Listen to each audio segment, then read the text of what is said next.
There's a story behind every well, a plan, a discovery, and years of hard work, all to provide the energy needed to keep the world running.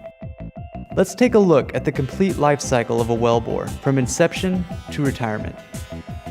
The planning of an oil and gas well can range from months to years. Once all the research is complete and geologists select a site, the well goes through an extensive approval process involving several regulatory agencies. Once permits and land permissions are granted, the site can be prepped and the drilling can begin. The drilling process takes an average of 50 to 60 days, depending on where you're drilling.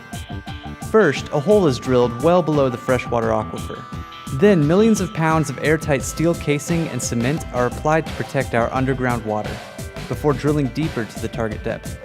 Modern technologies coupled with the horizontal drilling technique allow producers to drill up to 2 miles below the Earth's surface and up to 2 miles horizontally, unlocking access to more oil and natural gas reserves than we were once able to obtain through a single well. Once drilling is finished, a well is completed through a process known as hydraulic fracturing, or fracking. This technique is used to create or restore small fractures in the rock formation to stimulate production from the well. With today's modern technologies, this technique is unlocking more access to oil and natural gas reserves than ever before. After an average of 5 days of hydraulic fracturing, a well is ripe for production. Tubing is run down the completed well to the deepest part of the well, where oil and natural gas will be extracted. The well is connected to a local pipeline and storage units to begin collecting resources. Finally, we're at the production stage, where oil and natural gas begin to be produced.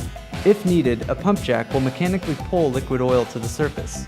Wells can produce for 20 to 30 years.